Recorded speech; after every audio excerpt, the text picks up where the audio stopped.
అందరికీ నమస్కారం.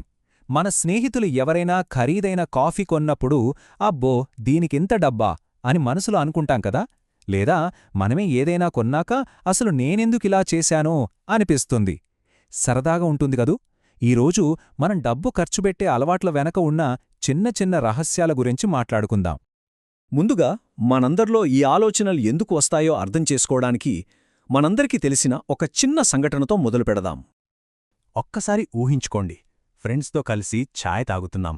వాళ్ళు ఖర్చుపెట్టే విధానం చూసి వీళ్ళేంటిలా చేస్తున్నారు అని మనసులో అనుకోనివాళ్లు ఉండరు కదా. ఆ క్షణంలో మనకు తెలియకుండానే వాళ్ళ గురించి ఒక అభిప్రాయానికొచ్చేస్తాం. అయితే అసలు రహస్యమేంటో తెలుసా? మన ఖర్చు అలవాట్లు ఒక చెట్టులాంటివి అన్నమాట. మన ఖర్చులన్నీ ఆ చెట్టుకు పైన కనిపించే కొమ్మలు, ఆకులు లాంటివి. కాని ఆ చెట్టును నిలబెట్టేదేంటి? కంటికి కనిపించని వేళ్ళు. ఆ వేళ్లే మన జీవితంలో ఎదురైన అనుభవాలు.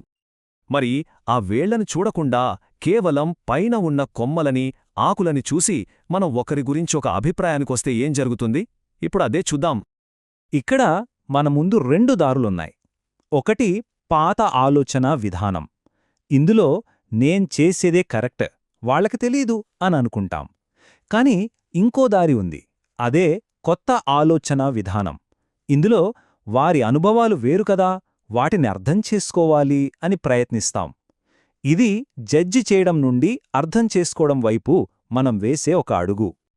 ఆ పాత దారిలోనే మనం నడిస్తే మన బంధాలలో చిరాకులు, గొడవలు రావటం ఖాయం. ఆటో డబ్బుల దగ్గర మొదలైన చిన్న గొడవ కూడా మనసులో ఒక పెద్ద అగాధాన్ని సృష్టిస్తుంది. ఇదంతా వారి కథని మనం అర్థం చేసుకోకపోవడం వల్లే జరుగుతుంది. సరే, మరి ఈ కొత్త దారిలో, ఈ దయతో నిండిన దారిలో ఎలా నడవాలి? మన రోజువారీ జీవితంలో దీన్ని ఎలా ఒక భాగం చేసుకోవాలి? ఈ కొత్త దారి పేరే సానుభూతి. సింపుల్గా చెప్పాలంటే ఎదుటివారి చెప్పుల్లో మన కాళ్ళు పెట్టి ఒకసారి నడవడం అన్నమాట.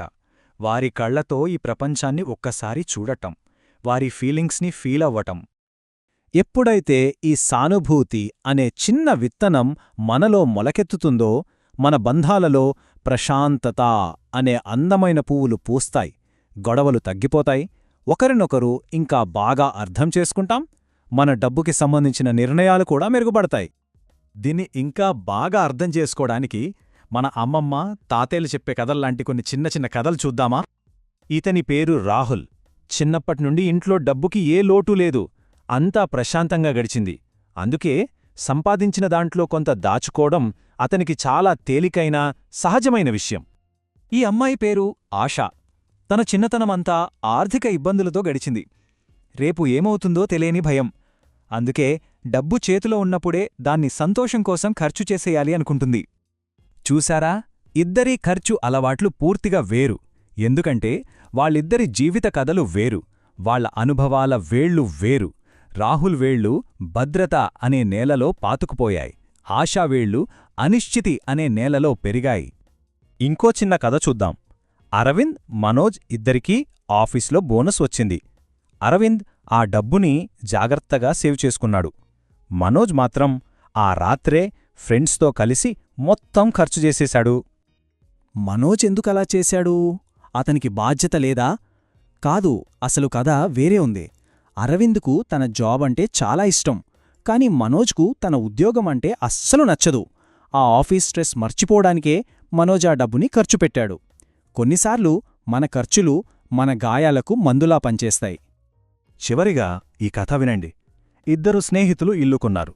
ఒకరు చిన్న ఇల్లు కొన్నారు, మరొకరు అప్పు చేసి మరీ ఒక పెద్ద బంగ్లా కొన్నారు.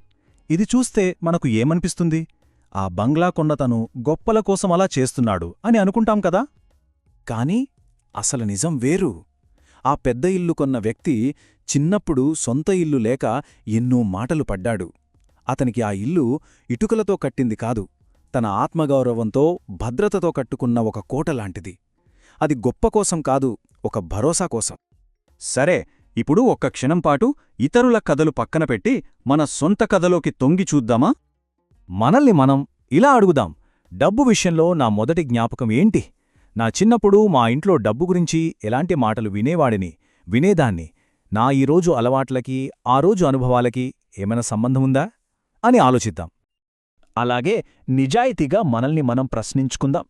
ఎదుటివారి కథ పూర్తిగా తెలియకుండానే వారి ఖర్చుల గురించి నేను చాలా తేలికగా జడ్జి చేసేస్తున్నానా? మన జీవితంలో మరింత ప్రశాంతత కోసం ఒక చిన్న మంత్రంలాంటి ప్రశ్నను అలవాటు చేసుకుందాం.